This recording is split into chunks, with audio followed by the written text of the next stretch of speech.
everybody. Mr. G here, ready for story time. I hope you are as well. Oh, it's good to see you, Freddie and Ava. Oh, is that Lily and Leela? It's good to see you too. Oh, and look, some of you are wearing some unicorns on your top, but I'm loving the Hulk on yours. Right, well, the story that I want to read today is one of my favourites, and I hope you're going to enjoy it too. It's called The Highway Rat by Julia Donaldson. Now, I haven't read this story in a very long time, so I hope it's as good as I remember. Here we go.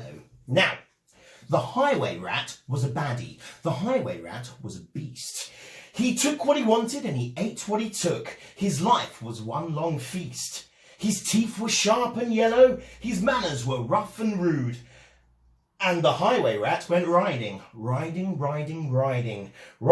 the highway and stealing the travellers' food.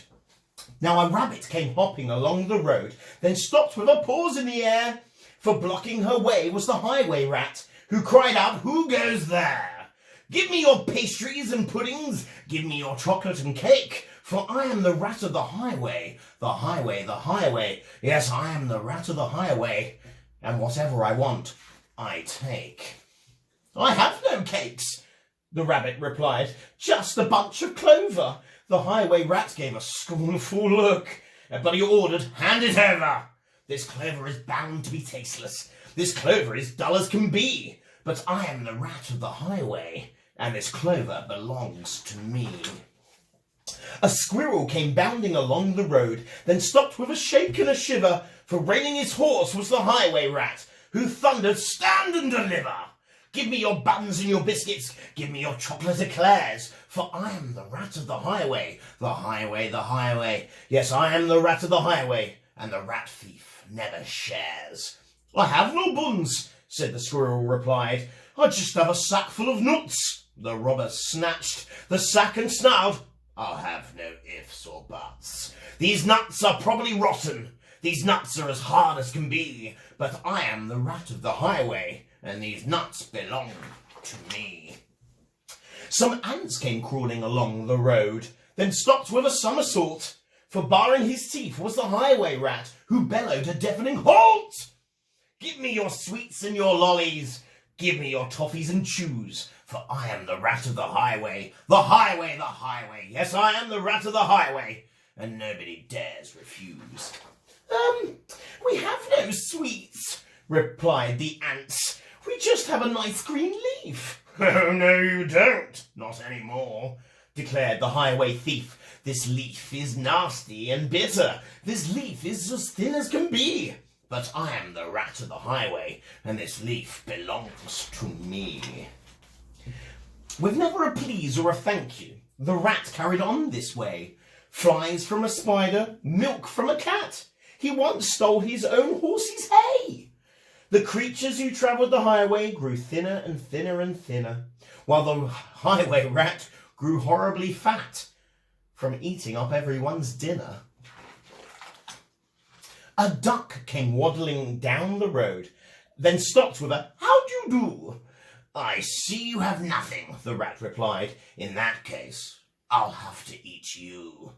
I doubt if you're terribly juicy, most likely you're tough as can be. But I am the rat of the highway, the highway, the highway. Yes, I am the rat of the highway, and I fancy a duck for tea." "Hang on," quacked the duck, "for I have a sister with goodies you might prefer. I know that she'd love to meet you, and I'm certain you'd like her. For in her cave, her deep, dark cave, right on the top of a hill, are biscuits and buns aplenty, and there you may eat your fill." "Lead on!" cried the rat, and they took to the road, which seemed like it would never end. Onwards they rode and upwards, bend after bend after bend. At last they came to a lonely cave, and the duck began to quack. She quacked, "Good evening, sister, sister, sister." And sister, sister, sister, a voice from the cave came back. "Do you have cakes and chocolates?" the highway robber cried. "And chocolates, chocolates, chocolates," the voice from the cave replied. I'm coming to take them, the rat thief yelled. His greedy eyes grew round, and take them, take them, take them, came back the welcome sound. The highway rat leapt off his horse, and into the cave he strode. The duck took hold of the horse's reins and galloped off down the road.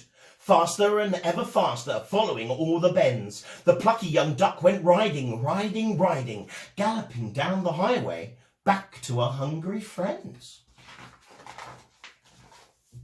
Then they shared out all the food from the saddlebags and feasted all night long. Bright were the flames of the bonfire, loud was the music and song, wild was the moonlight dancing, merry the cheer and chat, for now they could live in freedom, safe from the highway rat. And as for the rat in the echoey cave, he shouted and wondered till he found his way out of the darkness on the other side of the hill. The thinner and greyer and meeker rat, he robs on the road no more, for he landed a job in a cake shop, a cake shop, a cake shop. And they say he still works in the cake shop, sweeping up the cake from the floor. The end. I hope you enjoyed that one. I certainly did. And we'll be back again soon for another, well, story. We're going to do a lot of storybooks and story times.